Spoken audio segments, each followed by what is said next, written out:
শুকুৰ আলী মহানগৰীত ব্যস্ত হৈ পৰিছে ব্যৱসায়ত। চাওক, শুকুৰ আলী নিজে এখন সৰু হোটেল অ'পন কৰিছে গুৱাহাটী মহানগৰীত ৰাজপথৰ কাষত।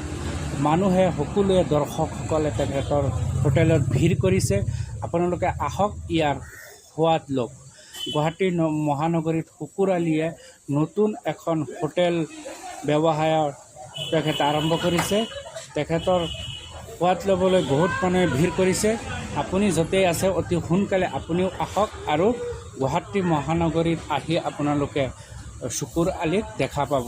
যেই নহওক, ব্যৱসায়ত কিন্তু শুকুৰ আলী বৰ্তমান ব্যস্ত হৈ আছে আৰু তেখেতৰ সৰু দোকান হ'লেও কিন্তু কাষ্টমাৰ আমি বহুত বেছি দেখিব পাৰিছোঁ।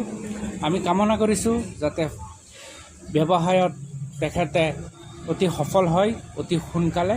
সকলোৱে